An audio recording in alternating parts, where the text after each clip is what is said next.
Oh, wow.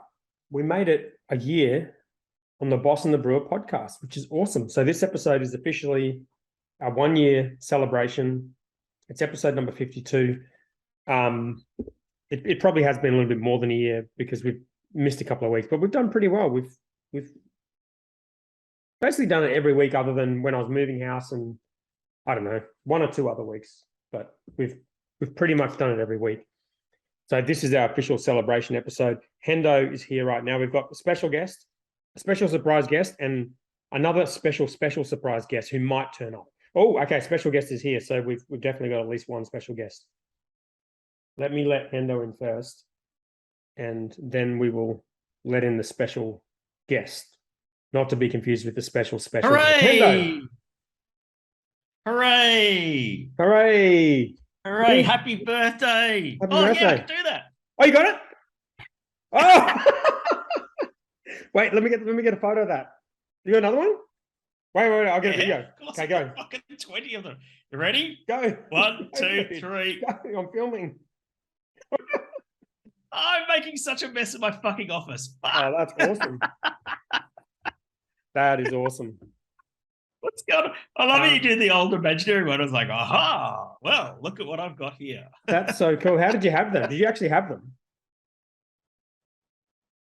Yes. I always keep some streamers in my house and that sort of thing. And Brilliant. no, I went to the shop at the end of the street. Has fucking everything. You know what it doesn't have though? Lager. Party hats. Oh, okay. Oh, yeah, that would have been fun. Really wanted a party hat. That would have been cool. Yeah.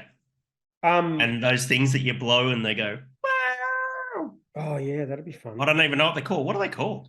Don't know. I know what you're talking about, though. Party whistle. Party whistle. Let's call it that. Suppose, yeah. Anyway, they didn't have those either. I've given you access to record local files because I still don't have internet. I'm tethering my phone and, it could go to shit. Well, here we are then. Are you recording? I am recording. Okay, brilliant. I'm hot as balls. We've got a special guest to get things going. We do. You alluded that there might be more than one. Well, we'll see how we go. We've got a special guest, and then we've got a special guest who might show up. Oh fuck! Rightio. Well, there you go. Let in our special guest? Yeah, go on then. All right, let's do it. Who's this? Who is this connecting to audio? I don't know. Oh, there he is. He's out of bed finally. How are you, mate? Well. Back. Oh, and if you're listening on audio, it is the one and only Mazen Hajar from Hawker's Brewing in Melbourne. Hawker's Great beer. to see you. Oh, sorry, Hawker's Beer. Great to see you, legend. How are you doing? Good. Just a heads up. Apology if you hear me coughing. I'm recovering from a cold I caught in Sydney over the weekend. So if I mute myself and run away, it's because I've got a nasty cough. I think I got the same one when I was in Melbourne last week. Did you guys take a COVID It's our test 52nd episode. Check this out, man. Woo! That was fantastic. Yeah. I've got 24 of them. Oh, shit. Oh, now I hope I don't set the smoke alarm off. Ooh. Yeah, he's already popped like 4 of those things. Yeah, I know. They do the thing. I'm just going to turn the aircon on. So it blows some air around the place. Have you guys got a beer before we get started? Or? I do. What have you got, Mazen? I actually am not going to get a beer because I'm on a metric fuck ton of medications. Oh, okay. And I had a nasty weekend of being on the beers. What were you doing in Sydney? We had a festival at the Heritage Hotel. Oh, yeah. Yeah. Yeah, good. Well, I got you a beer if you want it. I've got this Sungazer fruity beer if you want it. I've got one as well. Oh, great. I feel so privileged to be with you two. I just realized I thought I got a sponsored beer, but I grabbed the wrong one, so I'm going to have to go back to the fridge and swap it because this one I got. I think I've got a sponsored beer. Right, you do yours. Guardians of the industry. I'm glad with you two at the helm. Nothing can go wrong. There's absolutely nothing can go wrong when you've got a beautiful, delicious Sungazer fruity beer, natural raspberry flavor at 4.2% alcohols. How many standos is that? It's got to be one stando. One stando. There you go. There you go. I do have a beer though. I've got the Helios and Catchment Brewing collaboration called Harpy, Nice. which I'm led to believe won a gold medal at the Indies last week.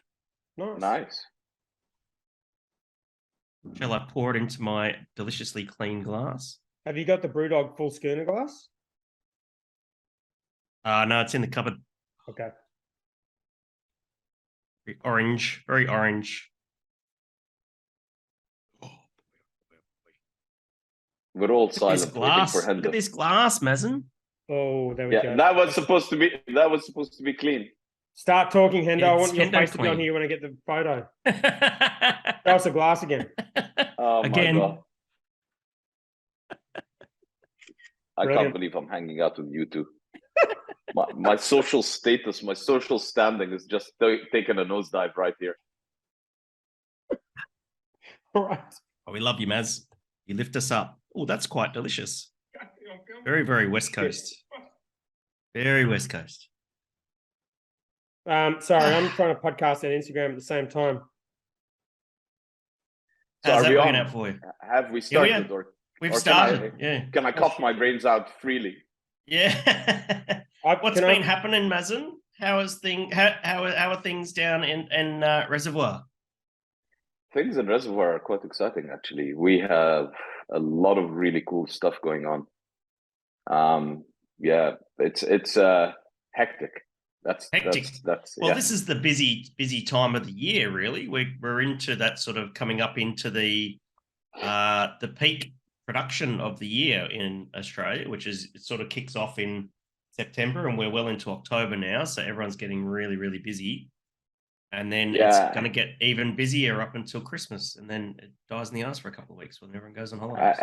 And the beauty is we picked this time to just take delivery of a full 40-foot container of 210 barrels for next year's barrel program. Wow. And right. we're running. We've also running experiments. We've identified and isolated a few yeast strains that we're kind of running test trials on to see how they perform. Is that right? For barrel aged beers, you mean? No. Just for everyday beers. Yeah. So we're running a yeast program. We're running a barrel program. I mean, I think we're scheduled to fill our first 14,000 or 13,000 liters of Impstat on Friday into barrels. What sort of barrels did you get? The holy grail of barrels. The absolute Jack Daniels. fucking holy. Fuck Jack Daniels. Fuck. Woodstock. Willet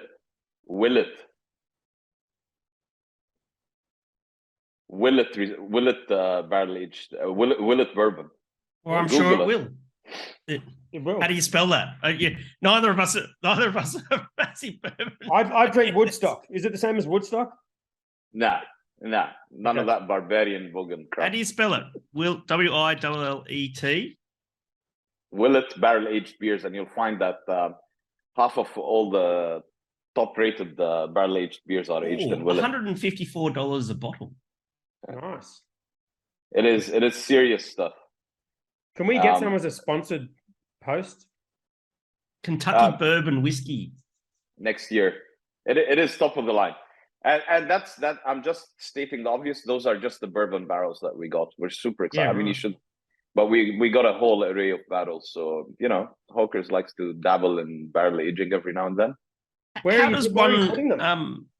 Sorry? Where are you putting them? So we have 4 warehouses now next to the brewery. Oh, nice.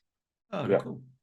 How does one source that many barrels from a small distillery? Did you make an arrangement directly with them, or? No, we didn't actually. They don't sell direct to the public, so if you actually Google Willet barrel aged beers, you'll find that some of the top breweries will actually name their beers, their imperial stouts, Willet barrel aged stout. They go through a singular broker, and the guy, I was introduced to him by Josh from Revolution Brewing. So I'm friends with the guys at Revolution, and Half Acre use them, Microphone use them.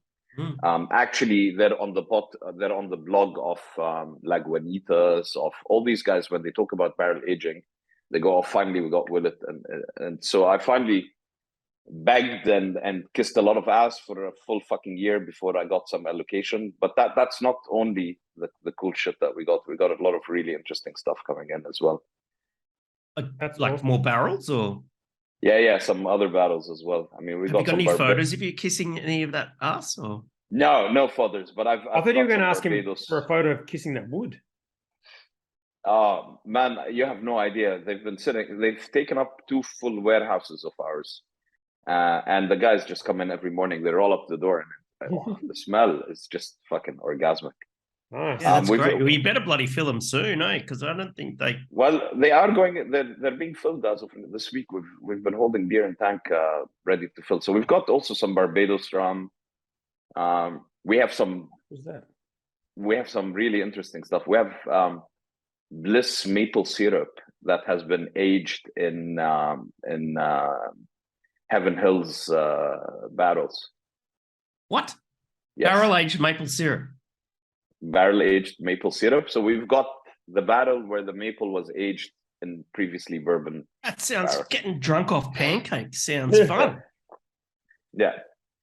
So we've got a few really good ones, and we've teed up quite a few collabs next year for the barrel program. It's gonna go off. That'd be brilliant, mate. Yeah. And then the yeast. And also, we're doing something with hops, something quite significant. Both we're getting deeper into hops in terms of we're going straight to the farms now, and we're doing more American and more New Zealand direct from farm stuff. Yeah, great. Yeah.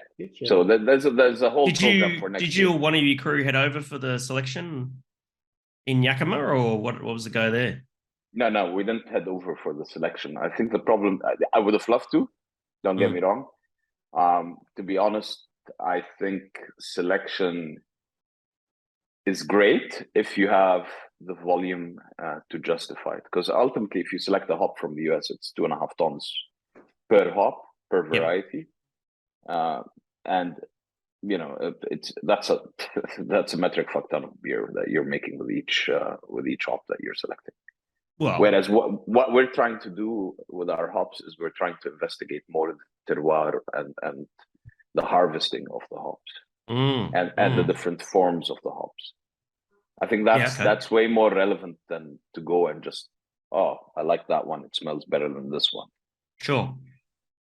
It's more exciting. Well, you did for that us. thing if you did the thing a few years ago where you got some of the South African hops. Correct. And how did those beers go? Oh, fantastic! They were amazing. I mean, it's one thing about the team at Hawkers is we love to extend our knowledge a bit more by going into the ingredients and the products deeper and I find it amusing. Like today, there was a comment on Facebook about our new video. They were asking about the hops and things like that.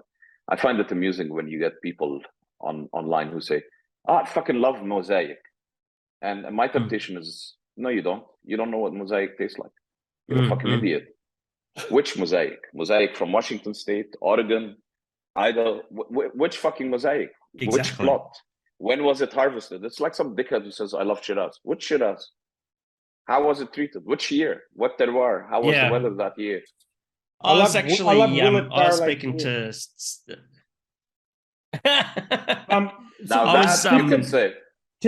Before you get too carried away, our special guest has turned up. So, great! We've got another guest. Oh my god! It's a surprise special guest. I was hoping he was going to line up with one of the news items, but we haven't even got into that yet. So, I'm just going to let him in. Okay. All right. Go. All right. Hey. You guys don't even know who this is. Yeah, it's my mate McGarry. How are you, mate? Hey, g'day. How you going, mate? Good to see you, Maestro. What's going on? Not much. Just chilling at home. Just put pause on the new episode of Andor, the new Star Wars series. I was Yes. literally Oh, about I to wanna watch start it that. before my alarm just went off and It's said, it's Hendo a, and Dan.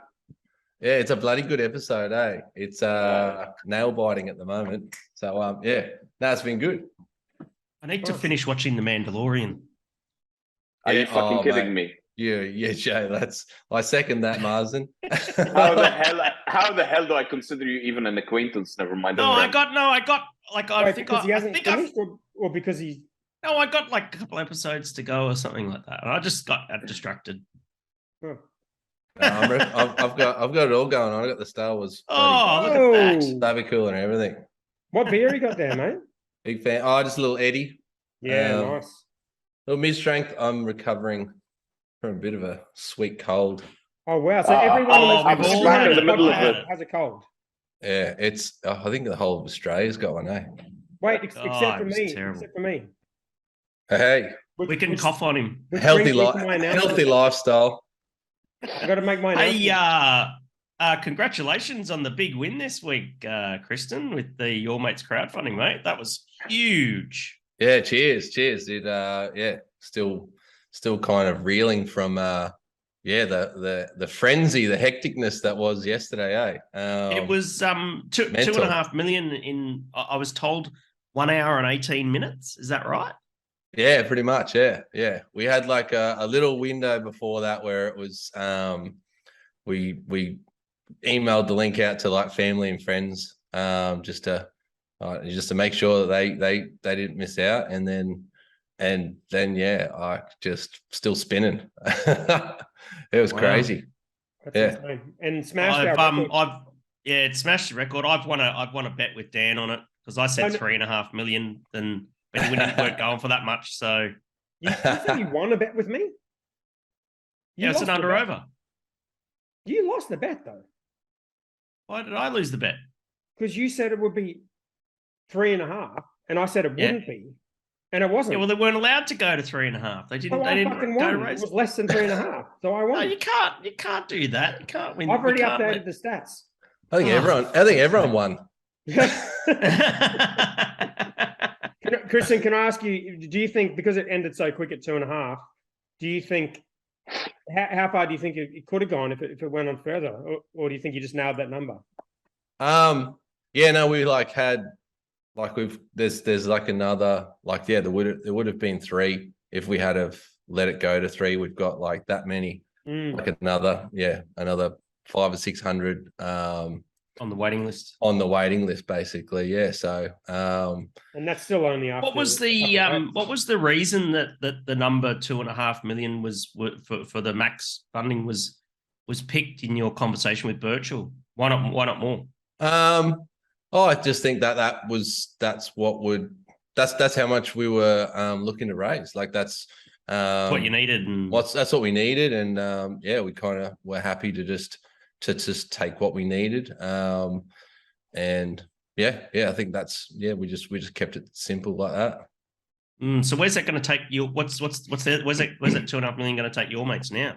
It's going to take us to 2 million liters annual production. So the little next stage of the expansion with which is Mazen's been so canning line from friendly to help out with. So yeah, so like a lot of the crowdfunder is going to pay for all the things that we've just like work with this second site that just came up at the right time. We really had no choice. We had to jump on that, and we want to get things up and running before Christmas. So we kind of cash flowed a lot of it ourselves and ran very, very tight as probably we reminiscent of the real early days when we were when every single invoice was in the spreadsheet and we go, we can pay that one this week, and then next week we can pay that one, and we won't run out of money. So yeah, things were quite reminiscent of that leading up to the crowdfunder, and yeah, so now we can rest a little bit easier, and yeah, that's the major part of that investment is the infrastructure, making sure that, we do the floors properly this time and all that kind of fun stuff that is just ridiculous amounts of money into someone else's shed, which is like, it hurts a little bit, but it's real nice to be able to give the brewers and the packaging team some fall on the floor. Yes. The squeegees can rest easy a little bit more. Trying to fit the place out for the future instead of the I am so happy for you guys. Honestly, I am super, super happy for you guys. I tried to get in. I was following it, and then I read, oh, it's gone live. By the time I clicked to get in, it was like gone private and still private. And then I heard it was gone, and I was like, what the hell? I got a text message saying we're at 50%.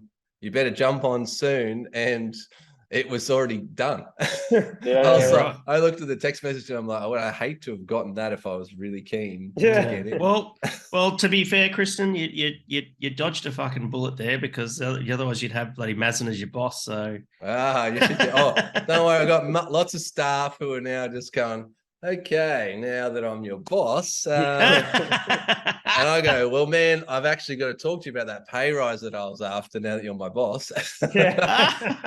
Was it like a lot of crew? Many new investors. What was the makeup? Like 1,015 altogether. Average investment was 2,500. That obviously made up of some people with 250 to 1,000, and then some, but we didn't have a whole heap of people. I think there was only like 10 people over the 10K mark, which for us, that's perfect. That's what we wanted. We want that, everyone's always kind of spoken to us about the community that we've kind of gathered up here, and to kind of make that relationship permanent and bring them into having skin in the game is exactly what we wanted to do. Yeah, that sort of pretty well aligns with what Matt Vitale told us, when we chatted to him a couple of months back. What's a Your Mates AGM going to be like now? A fucking party. Oh yeah, a party that Mazen can't go to. Right, exactly. Hey, we'll get to the keynote. Mazen. Well, he's still a supplier technically, so he can probably exactly. He can just come around the canning line. Oh, fantastic! That's awesome, man. So you're mid move into at the moment, aren't you? So I saw videos of tanks moving, and so we've taken all the existing tanks, that essentially anything that's over 4,000 liters from 41 technology, and moved that to next door 43. We're still running the old canning line. We haven't commissioned the new one yet. We've got a decal coming for that from Fiber King, which should hopefully happen in the next couple of weeks. We're we just didn't have any time to have any downtime, so it was shut down the packaging line on a Friday, move it over the weekend, and start packaging again on the Tuesday. That's a massive space you've got in that new place, isn't it? It's beautiful. 2,000 square meters under roof, like exactly the right size for us to, take that next big bite, but it be kind of achievable for us. It seems like I reckon. Can I promise you that those are famous last words? I'm going to remind you of those fucking words. Yeah, I'm sure. I remember when I walked into our space, we had kids, the team's kids running up and down and cycling up and down, and we're like, how the hell are we ever going to fill this? And now we've had 4 warehouses next to it, and we're just like, what the fuck? We need a really big one. We can't fit into this. I reckon you've taken over so much of the street. You should petition the council to change it from Technology Drive to like Larry Parade or something like that. That'd be sick. Well, what about this? The next street over is Production Avenue. Oh, how much better would it have been if it was 41 Production Avenue? Just swap them. That's easy. We'll just go late at night and steal the street signs and swap them over. Fantastic. But yeah, like so lucky, like to have, yeah, like Mazen, I'm sure you can agree to have the sheds next door to your existing site come up. If that's just a once in a business kind of opportunity, that's what we said. Bang, like we were looking elsewhere and just having the logistics involved in like. And Dan, you would know, having the extra logistics involved in moving between two sites, and even the culture between having two different sites, 4 different sites, makes everything a little bit harder. So yeah, as we always said, if that one ever came up, just no, like Matt and I spend so much bloody time together. We're like, you know, we are bloody best mates, but we spend so much time together at work. It's kind of like in the afternoon, you do your thing, I do my thing. We generally don't call each other up on the phone on a weeknight. And it's like 7 o'clock at night, and I get a phone call from Heppy, and I go, oh shit, something bad's happened. There's emergency. There's no reason why he'd be calling me. And he's like, look at commercial real estate. The shed next door has come up. So fucking we had that sealed in like 24 hours, eh? That's awesome. Yeah. Well, we love you here, mate. We're happy for you. Thanks for coming on at like extremely late notice. If I gave these guys more notice, we would be drinking a Larry. But I only messaged you like 10 minutes ago. So that all gravy. I did, you know, it was a pretty good episode of Andor. I stopped to come in here, so you know. So you guys are pretty special too. Which brings me to my next topic. Why the fuck would you stop Andor for this crowd? Oh God. All right. Cheers, Christen. Thanks for coming, mate. Good to see you, mate. Congratulations again. No, thanks for having us, guys. Buddy. Cheers, very happy legend. for you. Cheers. All right. There you go. There was our surprise special surprise guest. I don't know. What is it? Special guest. So, I didn't get to my sponsored beer. What do you got? So on this show, Mazen, we have a tradition of getting free beer from people, and it seems to be every time we get it now, the beer goes higher and higher in ABV. Lucky 13 was one of the highlights, I have to admit. This is only 7.5, but Helios don't really fuck around with their ABV. So it's the Helios, that word, Dionysus. Dionysus, yes. There you go. NEIIPA. So it's a double IPA hazy, some horses. And double hazy. Thank you. Oh, classic. Tastes really good. What do we got on the list of discussion tonight? Because you haven't sent me the bloody the document. He did. He did. Oh, I didn't? Oh. Yeah, you did. Ignore him, though. He's technologically challenged. Yeah, for fuck's sake. No, wait. The first thing is my announcement. You ready? What's your announcement? Yes. My announcement. Yes. I'm pregnant. Oh, congratulations. Thank you. Welcome to the club. First time? Having a COVID baby. Yeah. Yeah, first time, I think so. I don't know. First time. What happened? What, did it come from that bed you bought from the stripper? No, I haven't I haven't used that yet.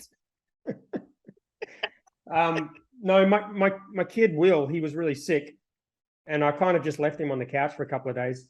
Hopefully you can't hear this. And I wasn't too worried because he's a bit sensitive. I wasn't too worried. And then I sent him to his mum's place, and then she rung up 10 minutes later and said, oh, Will's got COVID. I was like, oh shit, sorry, I didn't think to kind of test or anything like that. And then I started getting a scratchy throat. I did test, and I've got it as well, apparently. But I'm fine.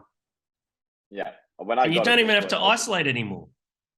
Yeah, but I've still been kind of doing it. But you've got to be like polite. an asshole. Yeah, it is. Exactly. But not isolating is such a dick move. It really is. It's, yeah. Like, you're sick and you're contagious. Why the fuck would you go out? Well, that's the thing. Exactly. I'm not sick, but I know I've got it, so I don't want to like pop on some old guy and kill him or something. So yeah. You actually seem okay. No, I'm fine. I'm 100% fine. Well, famous last words. Next week we'll be at his wake. Yeah, all right. Yeah, true. All right. Can Mazen say anything at the wake? He said he was fine. Yeah, just say that. He said he was fine. All right, topic number 1, Behemoth crowdfunding. So you guys might not have seen this because it's kind of a private thing, but they're up to 2.57 million raised out of a maximum 3 million with 11 days to go. Which is the third crowdfunding, puts them on track for being the biggest ever in. I don't actually know that much about New Zealand. I assume the biggest ever in Australia and New Zealand if they hit 3 million, which it looks like they will. Yeah, and cumulatively as well. Yeah.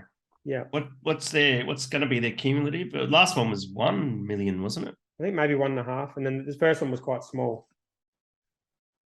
I need to start a brewery. Go on. So do I. Buy back the Brew Cult name and let's do it, Hendo. Oh, that would scare a lot of people. Yeah, it'd be good. It'd be fun. It'd be nostalgic. So I'd have to get someone smart to run the finances. You'd run into ABAC problems, wouldn't you? Maybe, probably rebranded, I think. Yeah. You never know. I know where the brand is sitting, and maybe one day. All right. Got anything else? Any opinions on that one? Oh, look. I think they'll get there. It's 10 days to go, 400,000, 420,000. Yeah, I don't see them not getting it. Not as fast as your mates, but no, your mates one was still mental. good. All right, how about this one then? Wayward and Batch Form Local Collective. You guys see this one? That I think is probably one of the most interesting pieces of news to hit the industry. People are so obsessed with crowdfunding and who's raising what and what's the valuation, which I think is such a fucking side issue. But this, I think, is a game changer in the industry. Why? Because if you think about the line of logic that they're following, this actually allows all the players to collectively get together, maintain their independence, maintain their connection to the community, and be able to leverage resources across channels of other players so that they are more competitive and more efficient in the brewing world. They're all cross-invested in this kind of a platform that helps them all benefit. But isn't that exactly what Mighty Craft said that they would be? No, Mightycraft owns all of the brands in their portfolio. They own a percentage of them. Yeah, but the selling proposition would be that there would be a shared central entity that would benefit everyone, and I think it's turned out it hasn't really benefited people. Well, Mightycraft had a financial transactionary nature to it. This is more of a coming together in a collective form. No one's bought anyone out. No one's cashed out. No one's gotten paid out. This is more of a bunch of players who say, all right, I've got a big production facility. You've got a pilot system. Let's get together, share resources. I'll brew your big stuff. You brew my small stuff. I'll do your logistics here. You do my logistics there. It makes sense on so many levels. It's I don't know exactly the insides and outsides of what happened with Canarchy. But that's another example of it ended up being bought by Monster, right? But that was an interesting business model that also changed American craft beer. You had some of the best breweries in America come together and basically share resources, share knowledge base, share buying power, share logistics. It's way. When I read it today, I was like, this is so much fucking more interesting than crowdfunding, because crowdfunding seems to have been sidelined in the discussion boards into this kind of pony show about who's raising what and how quickly. What does it matter? You can get one guy to put in 2.5 million and it takes you 30 seconds. Or you can't, because there's a maximum. But let's not make this about crowdfunding. I'm actually surprised that you think this is going to work really well. I don't think this is going to work very well. Why do you think it's not going to work? Because I don't think this idea, for the same reason that Mightycraft, that part of what Mightycraft tried to do didn't work very well. And when they started buying up breweries at the start, I didn't think it was going to work, because you're just going to end up with a shared sales group that has different priorities and that goes into a venue with lots and lots of different products, which doesn't really work. Like it's there. And even if they don't own it, right? it's a company that ultimately there's two people in it now, right? Eventually it might have 5 or 6, but there's going to be some bigger players and some smaller players. Some will be favored over others. Some are going to want to run their own sales force.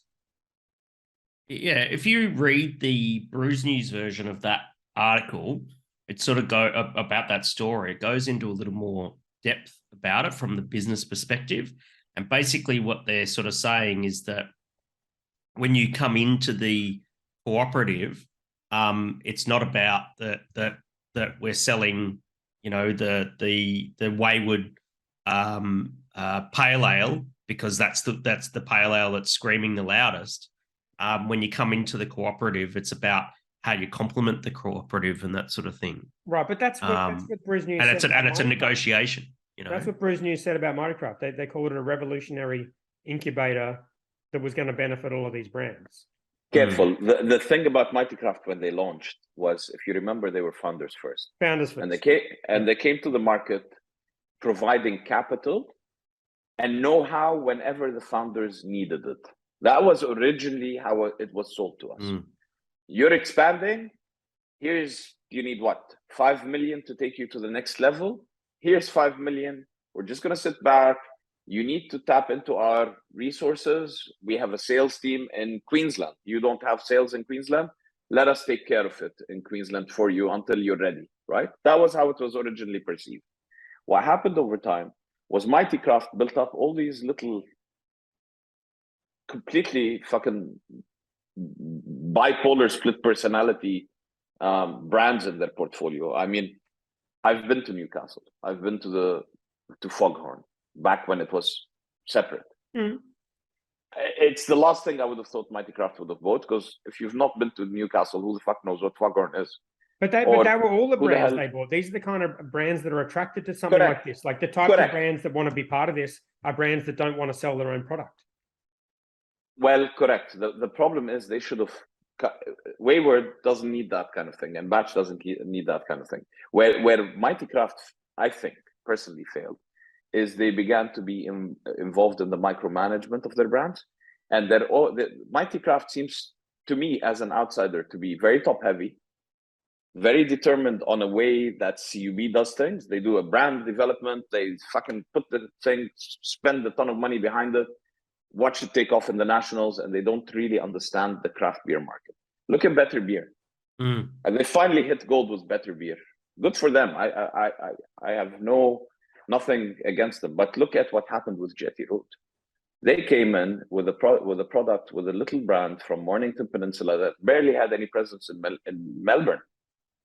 And they went national, stuck it in the key accounts, brewed a metric fuck ton of it, and stuck it in the national accounts, and put money behind it. Sorry, if I'm sitting in Queensland and somebody says Jetty Road is on the shelf. So why do you think this is different to that? Because these guys are not trying to use their cross relationships to sell into different markets. This is not the aim. The aim isn't for Wayward. Let's say they team up with a fucking brewery in Queensland tomorrow. Okay. Let's say they team up with Black Hops. Black Hops comes into the collective. The idea is not to force Black Hops to sell Wayward in Queensland.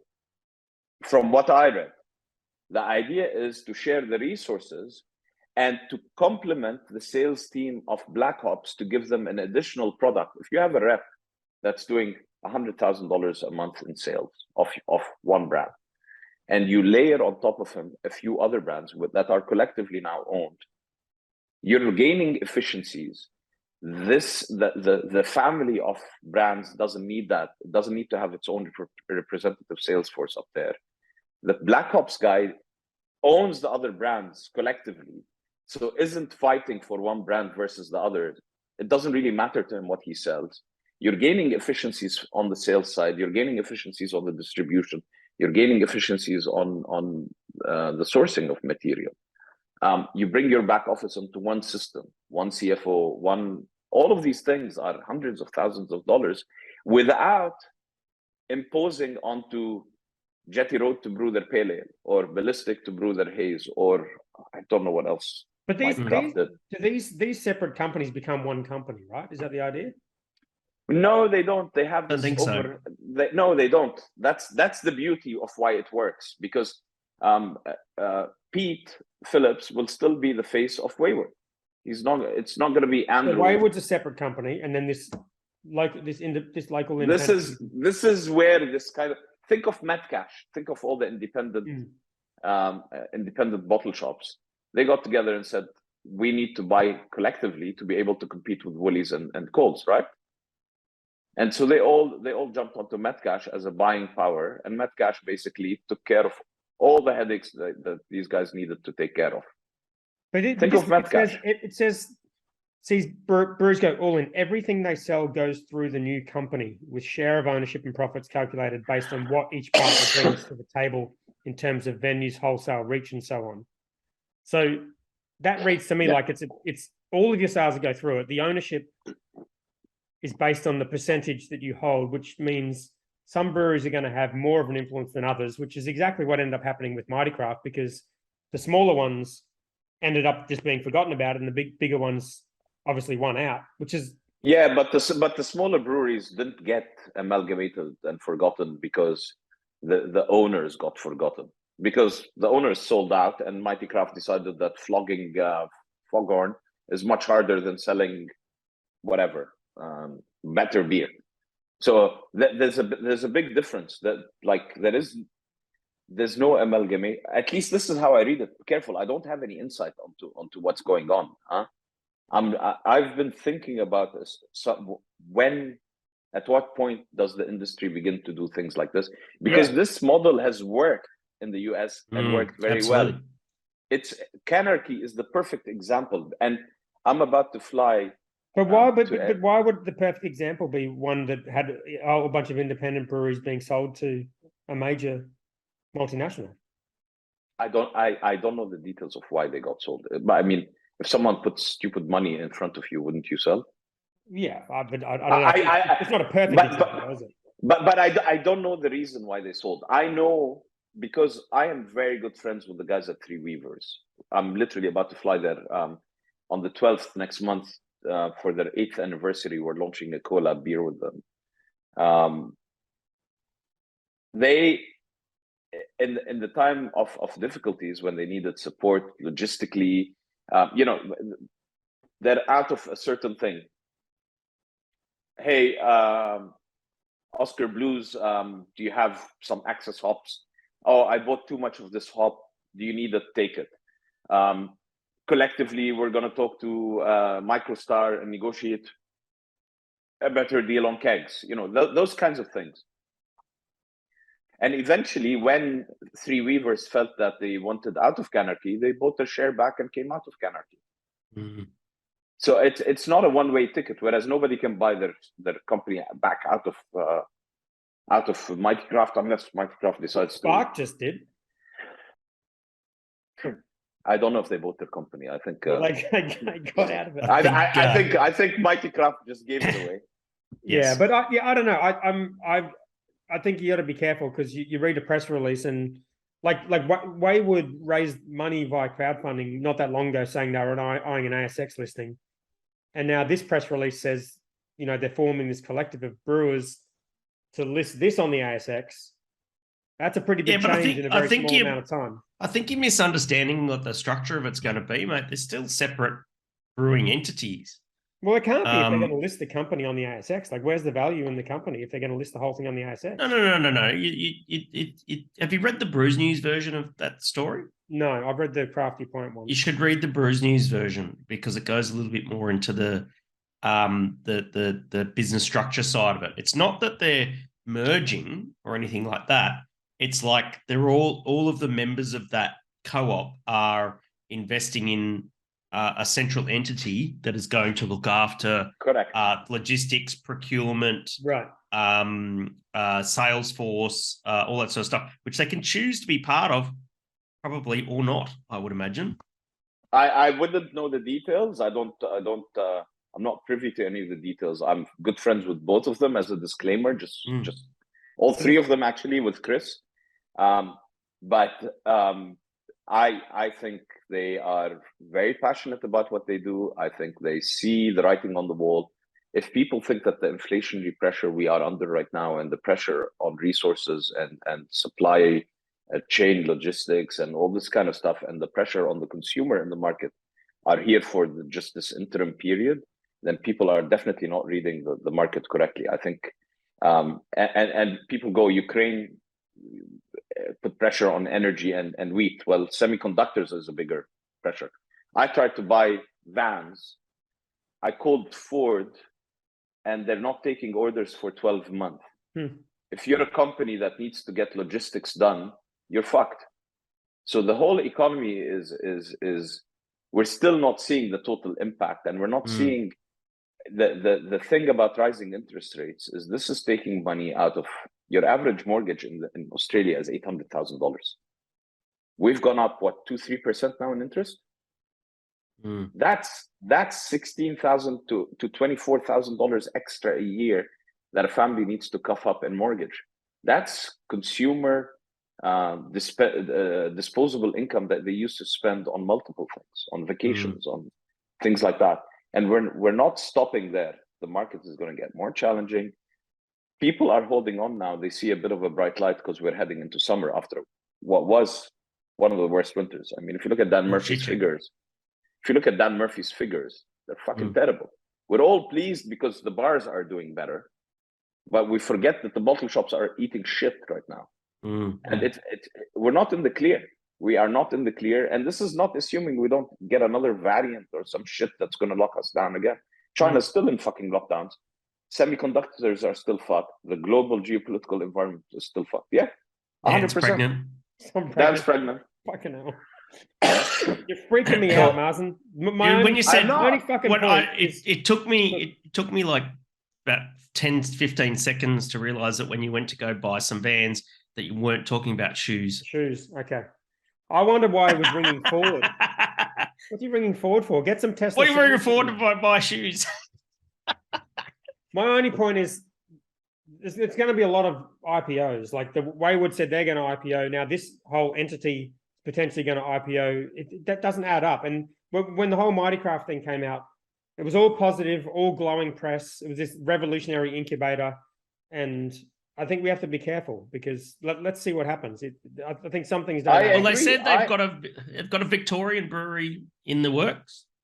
Be very curious to see which brewery that might be. Mazen, but the way he's talking, he looks pretty guilty over there. Mazen would have told us by now. You reckon? I would have told you by now.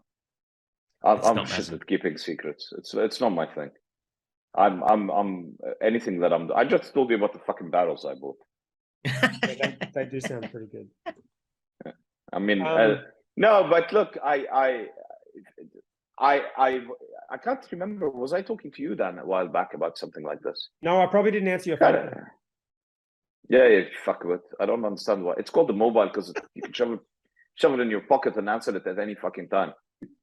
Dan is so old. He still uses the mobile like that old rotary phone. The rotary dial. Yeah. Oh, sorry. Dan's in the fucking toilet. That's why he didn't pick up. Like it's the constant with his mobile. I thought that's what. I've got a confession to make. I deliberately didn't answer your calls because I wanted to tell you that on this podcast and get your angry reaction. So that's worked quite well. Oh, okay. I reckon back in the day, after Dan got rid of his rotary fucking phone, I reckon he had a BlackBerry at some stage in his life. Close. I reckon Dan is so fucking wannabe corporate. I reckon he had a fake BlackBerry and pretended that it actually worked. No, I didn't have that. I'll show you what I had though. I won't be able to find it. Remember those iMacs? Those Windows phones with all the keyboards on them? Oh my God. Yeah, that was fucking sick. Oh my God. Had Outlook calendar on there. It was awesome. Yeah. All right, let's get to this news story. I'm sick of you guys giving me shit. Queensland dominates the Indies Awards, which you might have been happy to see. Well, we were Mazen and I were hanging out having beers last Thursday night down at Kaiju Cantina. Oh yeah, that's listen. You guys win in the community awards. It's okay. The A-Buzz are where it's at. Oh wow, community awards. Is that what you call these ones? All right. And brother, where were Black Hops? Excuse me. What in terms we're in the top 3 in Queensland. We're shortlisted. Were you? Yeah. How many golds did you win? We won 2 golds. Oh, Yeah, just would have been 3 if you had to put Wayne in there, mate. We should have put Just Wayne two in there because did you see there was a Gradzitsky gold medal? Absolutely. Yeah.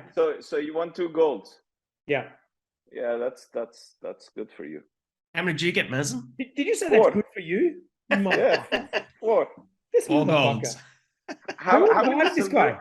Hendo said, How many "Let's get silver- Mazen on." I ignored his message, like I ignore your calls, and then all of a sudden you're fucking on here anyway. How many silvers did you get again? Me? Well, not you. You don't even brew, but I mean the people who brew at Black Hops who are good people. Yeah, that, I've seen your chuck a bit of hops into a tank. Right. How many silvers? We're in the right shitloads. PPE.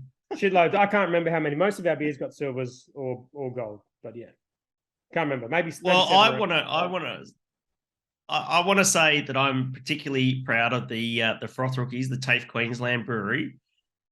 They got a silver medal for the dark ale and a bronze medal for the session ale, which is Look, huge. it was excellent. They finally started to get their shit together at the Indies this year. I mean, after the debacle that was last year, they did much better this year. I still don't think the system's quite right in their judging in the scoring. I think it's bizarrely fucked up.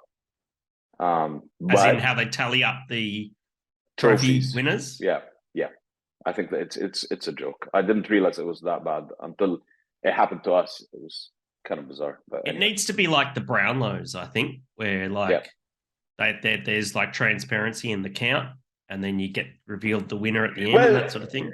There is a transparency. I just think the way they have structured it is not conducive to breweries who enter the awards, not so much to win, but who value industry feedback. Like, we enter beers knowing that they are not going to win, but we enter beers because we want to see what independent people think of outsiders, not us. Because sometimes we can get tunnel vision and I love this, and people outside go, oh, this is shit, or this is great, or whatever. So we enter beers with a clear understanding amongst the team. Let's see what others think about this. And it turns out that the Indies tally up your scores and then divide by the median number of beers that you've entered, not the top. So they don't take the average top 4 or top 5. They don't take your best performing. They take your total beers. So basically, next year, if this is the way they're going to score it, we either pull out because I really don't value it anymore, or we'll enter just the beers that we think are going to trophy.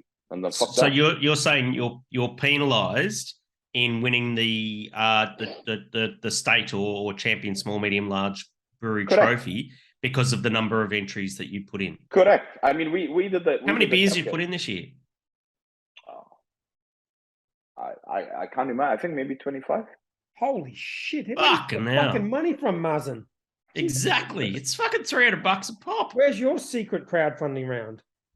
I run a proper business that makes money. Wow. That's an aggressive comment there. Jesus Christ. No. I'll answer your question because I've got my results right here. Wait, do you count, if you get a gold in pack and keg, do you count that as 1 or 2? Or silver 2. or whatever? 2. Okay, 1, 2, 3, 4, 5, 6, 7, 8 silvers.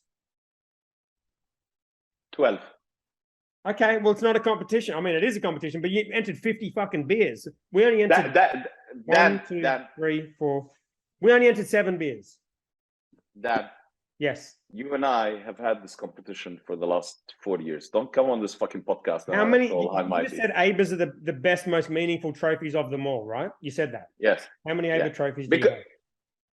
2, 3. Well, is it 2 or is it 3? 3. Okay, I've got 3 also. And when I say me, I have done no brewing in my fucking life. So there's that. Yeah. No, but I mean, no, but look, the problem I had with the way it's being scored is that way of scoring things. Yeah, even Hendo has one. Hendo's got one right there. I'm just pointing to the fucking thing. Sorry, I was off Hendo- screen. I didn't see it. Hendo probably has like 70 hiding in his dungeon somewhere. He's got a lot. He's got a lot of trophies and golds for the people he's mentored. Have Yes, you counted those up, that's Hendo? No, I actually haven't. But they're the best. I like helping people. Yeah. Well, on that Look- topic, my standouts from the indies were Moffat, who were just fucking unbelievable. Crush it again, We yeah. said it on this before the awards. They crush it every time. And Yeah. And there's such a bunch of nice guys as well. they're legends. Maddox. Do you know what was really good about the Moffat beach one, which I think was really, for me, helped sort of solidify what they're doing, right? So for the last few years, we've had the indies and it's been judged in Queensland, right, because of COVID. Yeah. And so you go, oh well, it's nearby. The beers are fresh. They're getting there fresh and that sort of thing. But Not just that, all these beers got sent to Melbourne, and they still crushed it. Still doing good. And you have a limited audience in terms of your judges when you're only in one state as well. Correct. But this is way. Yeah, I agree. Yeah. But they always do it well at the ABAs too. Like they've been doing this for years. Yeah. They Yes. won the championship at the ABA, so they did double champion. I don't think many breweries have ever done that. No, that's right. The reason I cracked a joke about the Indies being the community awards, but I think the ABAs are more significant because they are international and they are not limited to just the independents. You get to compete with all sorts of big and less wonderful breweries, and you know it's nice to put yourself against the Carlsbergs and the Asahis of the world, and see how you tally up against them. That's true. ABAs are number one for sure, but it's still a good celebration of indies. I also put down here. Absolutely. Matic got a trophy, which is fucking awesome. Yes, I was talking to Annalise today, and they're the nicest people in the world. Absolutely. I have never had any of their beers. I'm so excited to go and get some. Well, whenever you're up here, come they're visit. really good. Do you like Belgian beer? Because they're Belgians. Yeah, fuck yeah. And they're not hazy. I don't drink that stuff. Well, they are hazy, but they're hazy because of different reasons. But I'm stoked because, like, Annalise and Jimmy have worked so bloody hard over the last few years to try and sort of. I remember the first competition they entered at the Queensland Beer Awards, and Annalise was stewarding, and the beers were just poorly presented and weren't that great, and she was all panicking. And now they're winning a trophy, and I just went, Annalise, you've done well. So they've done really well. Yeah, amazing. And your mate Hendo wins best beer. That White Bay. Oh yeah, cool. I saw the guys over the weekend, and they were over the moon. That's amazing. They'd be chuffed. They were chuffed. Absolutely. Awesome. All right, next news item. We've got a few more to get through. Retail. So Endeavour Group retail sales down year on year, but only 6%. That's not like super surprising. That's nothing. The other things I pulled out of this 50% online growth since pre-COVID, which is actually a shit. Hang on. There is a number in there that's not quite obvious. So I don't know if that down 6%. We know that there has been a CPI increase from a lot of brewers, which means you're going to get a dollar value up. Right. That's so true. For them to still be down 6% means actually volumetrically that beer is more than 6% down. Right, that's fair. Yeah, assuming it was passed on in that period. Yeah, correct. So those numbers are a bit masked in the sense that I don't know what portion of the period was CPI covered and what wasn't. It'd be interesting to see on a unit basis how many liters did they shift. Yes, that's true. I thought that 50% online is pretty significant, like pre-COVID to now. Like 50% is a lot, and that yes. trend with COVID out of the way is still up that much. Do they count online as like Jimmy Brings and all that sort of stuff, or? I assume so. I think it's even more. I think you will find that the fastest growing segment are things like Uber Eats and Deliveroo and all these delivery services as well. So bottle shops themselves, if you consider that you have such a growth in online and delivery services, and you have a growth in CPI prices, so the impact is probably much, much, much bigger than just the 6% overall. I wouldn't be surprised if it's closer to 15. Yeah. All right. Next item. I put this at number 10, but that was just a pure fluke. Big Shed turns 10. So Big Shed, members of our podcast group, the 12, which is Mazen part of the 12? I don't know. Is he in the group? I don't know. What is this fucking group? Well, there's 12 of us. There's 12 of us. 12 listeners. I can add you. Do you do Facebook or you're too young? We haven't grown the number of listeners since episode 1, mate. So we've actually got the same number of listeners since last time we were on the show, which is 12. But I can kick someone else out and I can invite Mazen, right? Who are you going to kick? Probably that Louis G guy. No. I'm sorry, I was just joking. I'm sorry. If you're listening, I'm really sorry. Okay. But you didn't send any audio, so. So here's there he is. thing. I know he's a member. What the fuck are you talking about? He's already in there. Am I? You're fucking already in there, mate. What is this Facebook? Is it like MySpace? It's very similar, except it's owned by Yes. someone who's much more trustworthy. Then Tom? Fuck off. He's my friend. Tom was my first online friend. He was your friend too. Fucking Yeah. Tom. All right. All right. You so can't Maz's forget one that of the photo 12. of him, So though. were the Big Shed guys, and they turned 10. And that's a fucking pretty good milestone. Yeah, absolutely. Excellent. Best bloody 10-year-olds I know. They've done an amazing job. Incidentally, Mazen, they will be in Bangkok next week with us. Oh, wow. And That would be in case you quite didn't know, interesting. I didn't know. and so it's like, how's Bangkok going? It's going to be downhill. It's going to be pretty huge. It's my first time there, huh? I've never been. Neither have I. And so that Jason Craig have worked really hard, to build the brewery to where it is now. Great hospitality venue, man. That place in Royal Park, the Big Shed there, the hospo venue is amazing. The food's awesome. Great bunch of people. Great bunch of people. Jason Craig go all right, and good on him. Here's to another 10. I'll expect a message from the guys later giving me shit. Can you guys send us a live stream into the group from your Bangkok trip? No. Okay. I don't think. Thank you.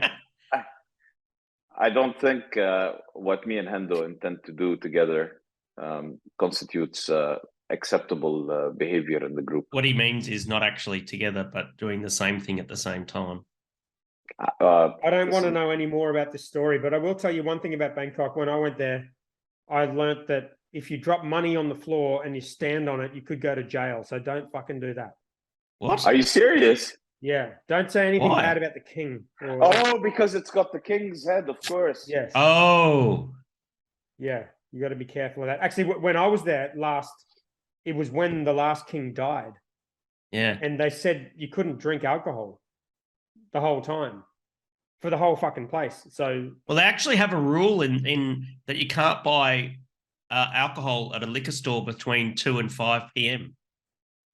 What? Yeah. That's random. Yeah. yeah, there's a lot of weird shit that goes on there, but hopefully Going to the make king your doesn't day die drinking for really shit. lots of different reasons, but mainly so you guys can drink beer. Well, We're just going to, Mazen and I are just going to go check out the temples and the library. Yes. Oh, it sounds good. That's it. Yes. That's Between 2 and that's 5 100%. p.m. I found a good craft beer bar there somewhere, and I mean, it's probably changed. It was years ago. You know what to fucking do. I don't need to give you any advice. It's Did a you know cool that place. Mazen's the keynote speaker for one of the keynote speakers for Seabrew Conference? Oh, nice. What are you going to One talk of the about? two. Yeah. Charlie Papazian is the other keynote speaker. which I'm fucking stoked. I'm so keen to meet him, eh? He is the nicest guy, and he's one of the few people I feel starstruck around. Genuinely starstruck. I mean, he's such a humble, wonderful human being. Probably doesn't remember me, but I've met him multiple times at CBC. Yes. He is just like he's one of those people that has an aura around him, and you can see people flocking to him. Yes. He could start a cult easily. Yes, absolutely. Well, he did a homebrewing cult. Wow. Yeah. I'm googling this guy now. What's this? He's the what's OG this dude's homebrewer. called Chuck. Chuck's definitely a thing in beer, isn't it? He's what? So many Chucks. So many Chucks. What, I don't think does he get called. I don't think he gets called Chuck. Isn't Charles Chuck? No. Yeah, but he doesn't get called that though. Okay. Well, It's Charlie. all right. It's Charlie. He wrote the original Joy of Homebrewing. That's right. He wrote. And he started the World Beer Cup, Great American Beer Fest. He was the president and founder of the Brewers Association. Started the American Wikipedia Homebrewers right Association. Brewers Association. Like he is the OG. Yeah. And his famous catchphrase is "Relax, don't worry, have a homebrew." 100%. Hey, speaking of Wikipedia, Mazen, check this out. I was just reading his Wikipedia. Check this out. Read this article on Grudzitsky. Actually, don't read it. Just click on that and go all the way to the end, the last sentence. Before that last photo, the photo's even there. Oh, someone's put a fucking photo. What is this? Jesus Christ. Read that last sentence. Read it out loud for the listeners. Hugely popular Australian podcast, The Boss and the Brewer, was inundated with by their supporter group, the 12 to brew Grudzitsky. It is due for fucking hell. What the fuck, man? There's a fucking picture there. I mean, if it's on the internet, it must be true. Exactly. This is how. Do you know how this started? Yeah. Is I actually confessed a few episodes ago about how I'd manipulated Wikipedia about a decade ago and created an Australian hop variety that didn't exist called Furco Francais. If you go to Wikipedia and you go to the page on hop varieties, and if you go to Australia, there's one called Furco Francais, and I put that there. And then it's just spread everywhere. Like it's in Beersmith software.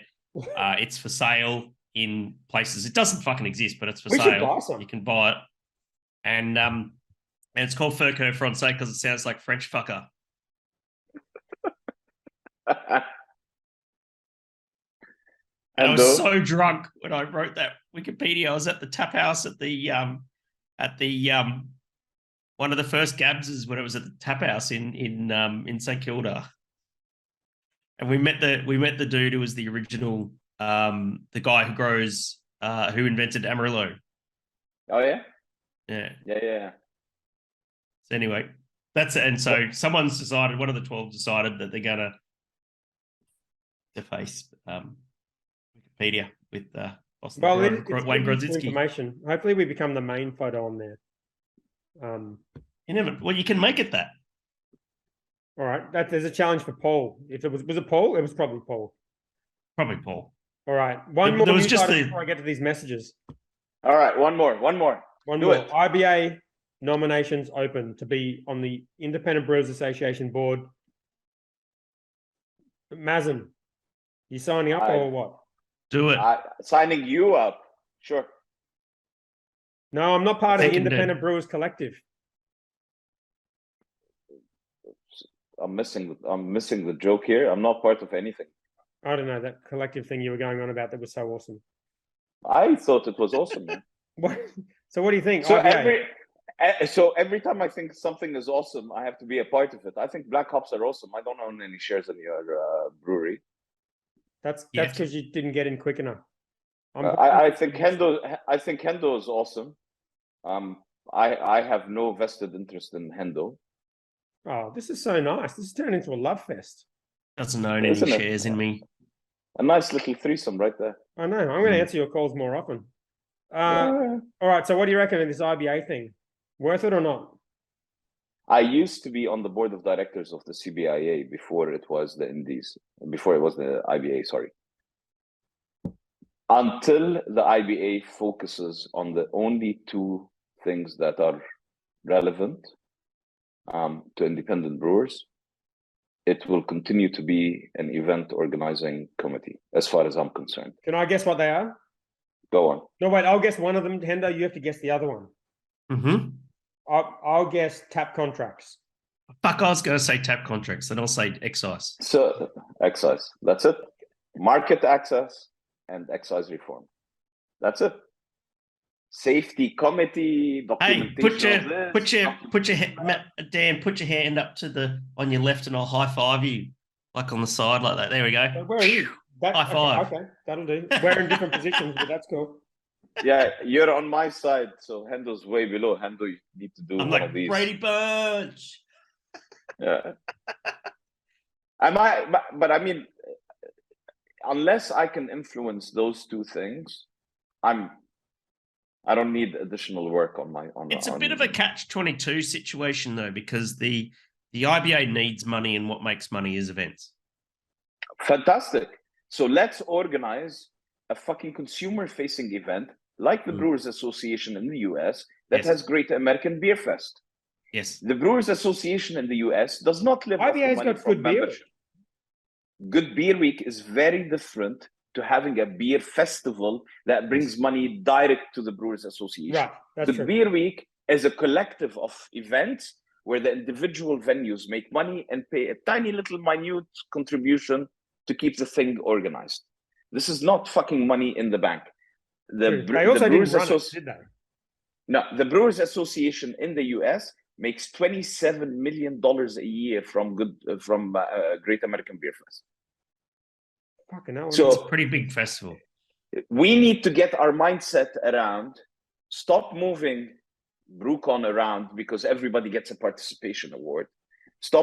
Create an event, pick a city, pick a fucking city somewhere, create an event in it, anchor around it Good Beer Week, have BrewCon at the end, and have the Indies at the end of this to celebrate it. The same way, Great American Beer Fest has a bunch of events in Denver, Colorado every year, and ends with the fucking Great American,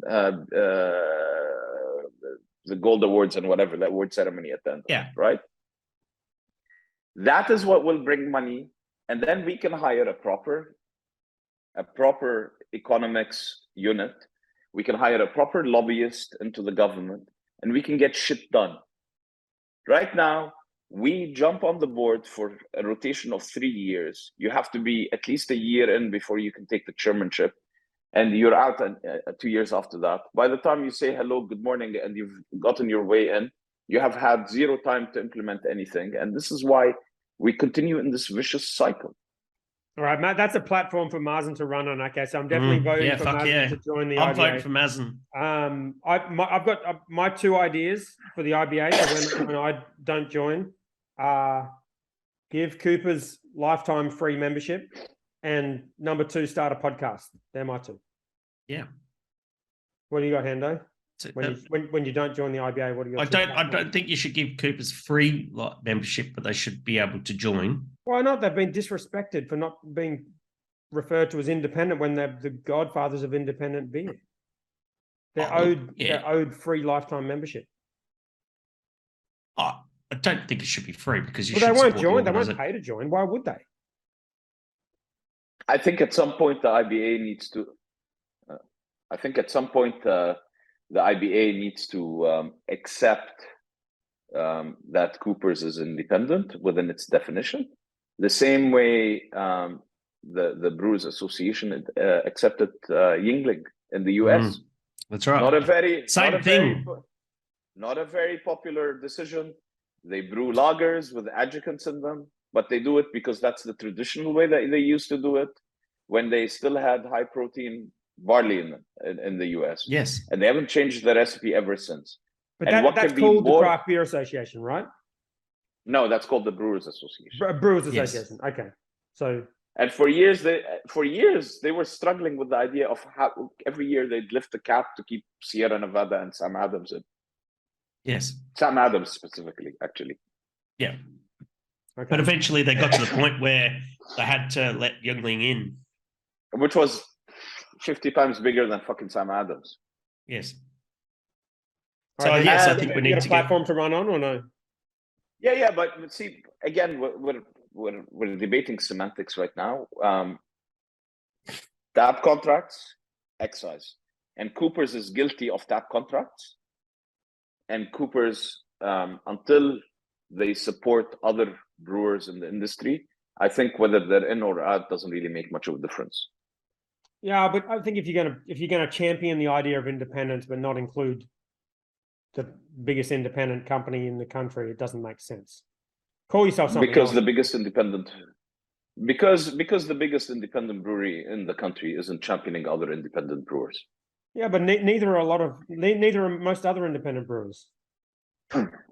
Yeah, but most other independent brewers don't have the same firepower as Cooper. Look, again, irrelevant. This whole topic is irrelevant. The two things that will ensure the growth of independent beer and ensure the penetration of good beer, flavorful beer, whatever the fuck you want to call it, to the masses is market access, whether that's tap contracts or distribution points or the ability to get your beer into the nationals and things like that. Which again is becoming more and more difficult with the nationals having their own brands, not just now having to compete with the two big guys. And the second thing is an equal footing and excise with all the other alcoholic drinks. Not here's chunk change, here's an extra $200,000 a year, now shut up and go play. No, I want the same excise regime as wine. And I want whiskey to have the same excise regime as I. Whether you increase wine, drop wine, whatever. Let's all have an equal basis where we can all equally compete. I'm fed up of going into bars and finding wine cheaper than craft beer. It's fucking disgusting. It's yeah, that's true. And you know what Dan calls that? He goes, it's like a stando is a stando. There you go. A stando is a 100%. stando. That's a shirt opportunity right now. Merch op. Okay, we normally do questions, but I asked people to send in audio. And of course, Really? I got fuck all because I only did it this afternoon. Yeah. And our listeners, there's only 12 of them and they're all lazy. Actually, 10 of them are lazy, 2 of them aren't. So I've got 2 audio messages. Sweet. I don't know how well this is going to work, but I'm going to try and play it into my microphone, okay? Okay, go. So let's see. This is from Craig from Blaster. Hey, Dan and Hendo, it's Craig from Blaster Brewing. Can you hear that? Here. Guys, congratulations on getting to the 1 year from all of us at Blaster Brewing. And we look forward to hearing another 12 months worth of episodes. And we look forward to getting heaps more sponsored beers to you in the future. Keep up the great work, guys. Cheers. Nice. I love sponsored beers. Thank you, Craig. That was super. Yeah, I think I'm looking forward to going to Blaster Brewing in a couple of weeks. Me too. It looks legit. Get into that new sweet brewery. They've got a new venue. Yeah. Is the new venue up and running, or is it just being built? Or... But it's physically starting to get there. It looks fucking huge. Well, I'm going. That's all there is to it. I land at 4:00 in the afternoon and straight on the beers. Nice. Well, shout out to Craig. He's a legend. Blaster and all of our sponsors. Can we even remember all of our sponsors? We've got Helios, Blaster, Hawkers, Helios. Yep. Brewdog. Yep. Brewdog's the glass. There. Schooner Glass. Yep. Sober. Definitely. We've got beer on the way for Sober too. Yes. I don't know if I saw that today. Who else? There's definitely more. I probably should think of them, but anyway, I wasn't prepared for this. Anyway, right, you ready for the next one? Hawkers. Yes. I said Hawkers. He did. Yeah. Lucky 13. Next year we're going to get lucky 14. I always forget fucking white lies. White lies. Sorry, Lee. Oh, yes, absolutely. All right, you ready for the next one and the last one? Yep, go. This is from Paul Metcalf, who's responsible for the whole Wikipedia situation.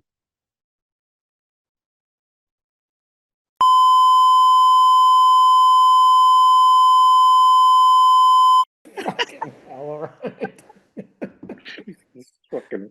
Oh, God.